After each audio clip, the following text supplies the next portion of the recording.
মৌসুমি কিচেনে আজকে একটা নতুন রেসিপি আপনার সাথে শেয়ার করছি। সেটার নাম হচ্ছে পেঁপে দিয়ে আলু দিয়ে হেলাংচার তরকারি। দেখুন, আমি পেঁপে আলু হেলাংচাটা কেটে সেদ্ধ করে নিয়েছি। আর এখন তার মধ্যে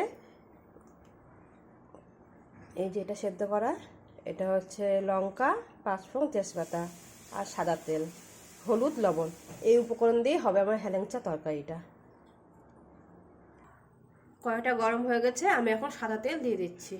খুবই অল্প পরিমাণে তেল দিতে হয়, বেশি তেল লাগে না এর মধ্যে। দেখুন, এটা হেলেংচা, এই যে এই পাতাগুলো হচ্ছে হেলেংচা। হেলেংচা পেঁপে দিয়ে খেতে খুব টেস্টি লাগে। এর মধ্যে আমি লঙ্কা আর পাঁচফোড়ন, তেজপাতা দিয়ে দিচ্ছি।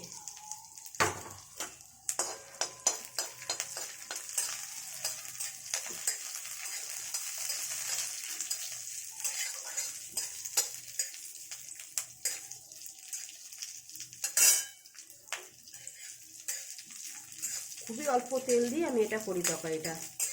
রুটি দিয়ে এবং পরোটা দিয়ে খেতে খুব ভালো লাগে, ভাতও দিয়ে খেতে পারবেন, অসুবিধা হবে না কিছু।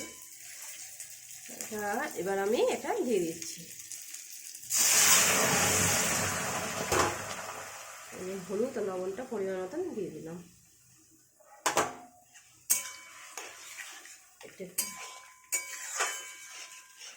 এবার আমি এটা নেড়ে ছেড়ে একটু ঢাকা দিয়ে দেব। 2 মিনিট পর আমি দেখবো এটা তুলে।